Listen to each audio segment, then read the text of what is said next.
안녕하세요. 로아 인텔리전스 김소연입니다. 저는 커머스부터 좀 말씀을 드리고자 합니다. 코로나의 영향으로 이커머스 성장세가 가속화된 가운데 아마존이 2020년에 독보적인 행보를 보였습니다. 아마존은 실적 발표 때마다 역대급 매출 그리고 순이익 실적을 발표하면서 시장에서 큰 주목을 받았습니다. 그런데 아마존이 발표한 실적 중에서 좀 주목해봐야 되는 부분이 바로 셀러 비즈니스의 성장입니다. 아마존 프라임 데이라고 하는 연례 쇼핑 행사에서 서드파티 셀러들이 자사 마켓플레이스에서 총 35억 달러의 매출을 기록했다고 발표했습니다. 이틀 동안의 매출이 35억 달러라는 거죠. 이렇게 2020년에 아마존이 특히 셀러 비즈니스, 셀러 생태계 이런 부분을 강조를 했는데요. 이것은 지금 코로나로 인해서 이커머스 시장이 성장하는데 이 수혜를 자신만 독식하고 있는 것이 아니다. 이런 인상을 줘서 반독점 규제에 집중 타겟이 되는 것을 방지해 보려는 그런 전략으로 풀이가 되고 있습니다. 최근에 발표한 그 실적 분석에서도 3분기에 서드파티 셀러 서비스 매출의 증가세가 주목이 되었는데요. 50% 이상의 성장률을 2분기에 이어서 3분기에도 보여준 겁니다. 원래 아마존에서 가장 빠르게 성장하는 비즈니스는 그동안 그 퍼블릭 클라우드인 AWS나 아니면 기타로 잡히는 광고로 알려져 있었는데요. 그것들을 제치고 50% 이상의 성장을 보인 게 바로 서드파티 셀러 서비스였다는 거죠. 이것은 커미션이나 풀필먼트 또는 배송비 이런 셀러 서비스, 셀러들한테 걷어들이는 수익을 얘기하는데요. 이게 크게 성장을 했다는 거는 서드파티 셀러들 역시 아마존을 통해서 매출 증가를 크게 이루어냈다라고 해석을 해볼 수 있는 것입니다. 근데 이렇게 아마존만 성장을 한 것이 아니고요. 특히 지난해 커머스 시장에서 주목받은 사업자가 있는데 바로 쇼피파이, 이커머스 솔루션을 제공하는 업체입니다. 재밌는 표현이 있는데요. 그 아마존은 제국을 건설하려고 하고 커머스 제국을 건설하려고 하고 쇼피파이는 반군을 형성하고 있다라는 그런 표현의 기사들이 있는데요. 이거는 실제로 쇼피파이의 CEO가 트윗을 통해서 2019년에 한 말이기도 합니다.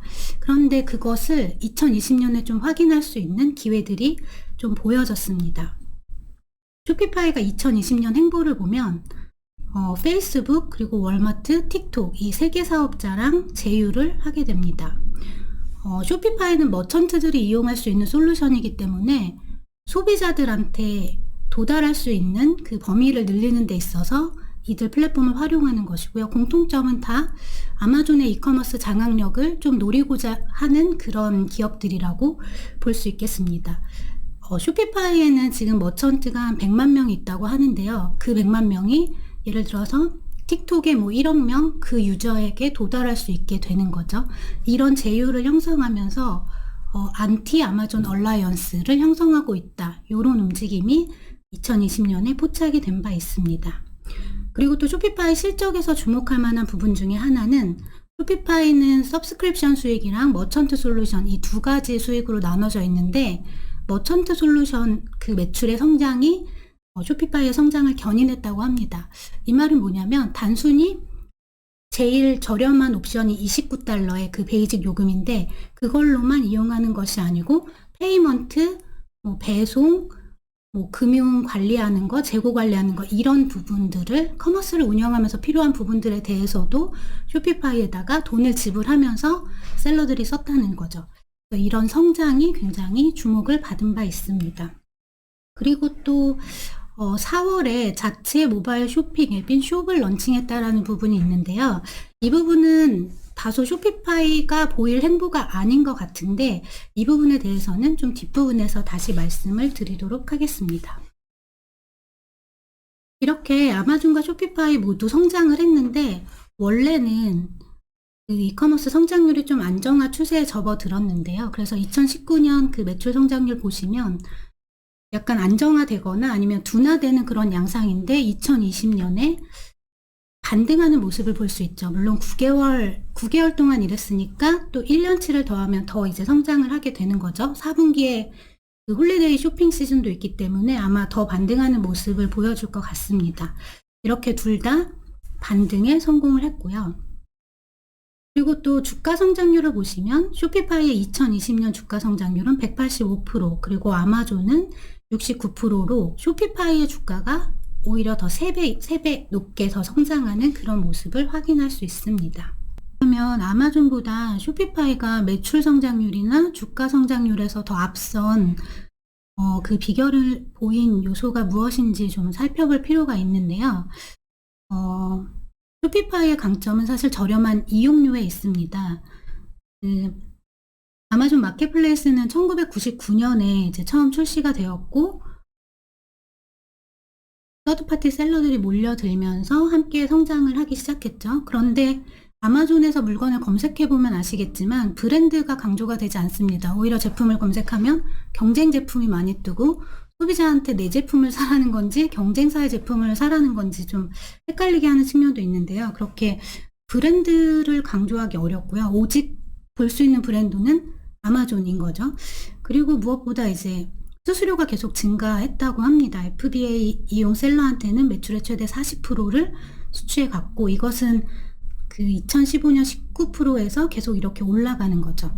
그럼에도 불구하고 아마존은 고객 기반이 방대하기 때문에 이용을 계속 했었는데 셀러들이, 그런데 이제 어떤 이벤트가 발생했냐면 아마존이 독점력을 발휘를 해서 셀러 제품 중에서 잘 팔리는 거를 카피해서 아마존 베이직이라는 이름으로 만들고 저렴하게 공급하고 이런 행동을 하기 시작합니다. 그리고 아마존 초이스라고 하는 라벨링을 이제 부여를 하는데, 이 알고리즘을 이해할 수가 없는 거죠. 마치 구글 검색이 계속 알고리즘을 변경하는 것처럼 아마존도 이 알고리즘에 대한 그 셀러들의 의문이 또 증가하기도 하고요. 그러면서 이탈하는 브랜드들이 발생하기 시작합니다. 사실 이 부분은 2019년에도 있었던 부분이고요. 나이키라던가 이케아라든가 다 이제 아마존을 떠나는 움직임이 있었습니다. 최근에는 올버즈라고 하는 그 스니커즈 브랜드도 아마존에서 이탈해서 쇼피파이로 넘어가게 됐습니다. 이렇게 셀러들한테 아마존이 대안으로 부상을 하게 되는 거죠. 무기는 바로 그 저렴한 이용료, 기본 패키지가 월 $29이기 때문에, 그래서 이 저렴한 이용료, 그리고 자신의 브랜드를 이제 셀러가 가꿀 수가 있잖아요. 그런 강점을 기반으로 해서 쇼피파이로의 이동이 좀 시작이 됐다라고 분석이 되고 있습니다. 그리고 또 하나는 이제 경기 침체기에 어렵잖아요. 그래서 부수입을 노린 사람들의 온라인 상점 개설이 활발했다라는 평가도 있고요. 그리고 빅브랜드들, 펩시나 하인즈나 린트 초콜릿 이런 사업자들이 쇼피파이로 가서 이제 개설을 하고 급증하는 수요를 관리하고 이렇게 빅브랜드들이 이동한 것들, 이런 것들이 주요 요소로 평가가 되고 있습니다. 사실 쇼피파이의 비전이나 이런 게 참 아마존 셀러한테 매력적인데요. 뭐냐면 기술이라고 하는 거는 원래 거대한 기업이 자본력으로 할 수 있었던 건데, 이거를 이제 기술이 평준화한다라는 그런 가치를 갖고 있어요. 그래서 쇼피파이가 내세우는 모토는 커머스를 데모크라이즈 한다라는 것입니다. 그래서 아무리 소규모 매장이어도 아마존과 경쟁할 수 있고 월마트와 경쟁할 수 있고 이런 것들을 계속해서 메시지를 내고 있기 때문에 참으로 매력적으로 다가왔을 것 같습니다. 이들의 태생이 이제 다르기 때문에 아마존은 컨슈머와 머천트 양측을 챙겨야 되는 측면이 있고, 쇼피파이는 머천트, 이 머천트가 정말 기업가 1인 기업도 되고요. 그리고 이렇게 빅브랜드까지 이르기까지 이들한테 필요한 그 솔루션들을 채워주면서 성장을 했다고 보시면 되겠습니다. 네, 그러면 쇼피파이가 계속해서 아마존보다 더 잘 나갈 수 있을까요? 그 질문에는 아직 답하기는 좀 이른 시점 같지만 그 쇼피파이의 행보를 조금 살펴볼 필요가 있을 것 같습니다. 그 왼쪽의 장표를 보시면 쇼피파이의 혁신은 머천트 중심의 솔루션을 추가하면서 이제 성장을 했습니다. 페이먼트나 풀필먼트 이런 식으로 계속해서 상품들을 추가했고, 이것이 매출로 연결되면서 이제 성장이 이루어진 것인데요. 처음 장표에서 말씀드렸던 갑자기 좀 쇼피파이가 숍이라는 컨슈머 대상 앱을 출시한 움직임이 있었습니다. 이거를 보고 아마존의 왕관을 빼앗으려는 것이냐 이런 분석들이 있었는데 그게 아니고 이것은 그냥 퍼스널 쇼핑 어시스턴트다. 그냥 소비자가 좋아하는 브랜드를 찾고 그 브랜드랑 상호작용할 수 있도록 돕는다. 이런 식으로 이제 쇼피파이가 설명을 하긴 했죠. 근데 어떻게 될지는 아직은 모르는 거죠. 쇼피파이가 어떤 행보를 보일지. 그리고 앞에서 얘기한 대로 2020년에 월마트나 틱톡이나 페이스북이 또 강력한 이커머스 쪽에 기대가 되고 있는 사업자이기 때문에 이들이랑 손잡은 쇼피파이 행보가 아마존 대항에서 어떻게 될지 이런 부분은 올해 주목해서 지켜봐야 할 포인트인 것 같습니다.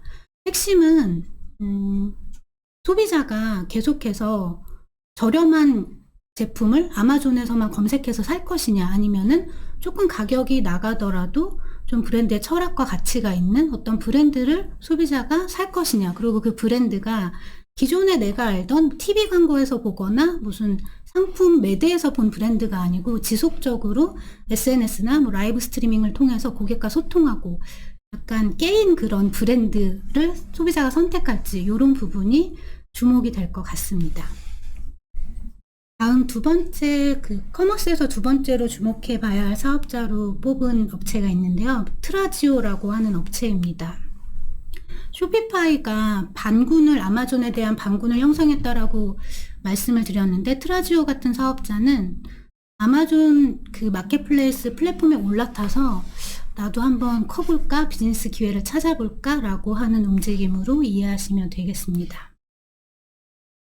먼저 2020년에 이커머스 업체들이 IPO 대열에 적극적으로 나선 동향을 잠깐 소개해 드리고자 합니다. 이것은 이커머스가 지금 너무 호황이다 보니까 IPO 하기 너무 좋은 시기고, 그렇기 때문에 지금 표에 나와 있는 뭐 D2C 업체라던가 아니면 정말 IPO의 기대주였던 에어비앤비라던가 이런 다양한 사업자들이 증시에 상장을 한 바 있습니다.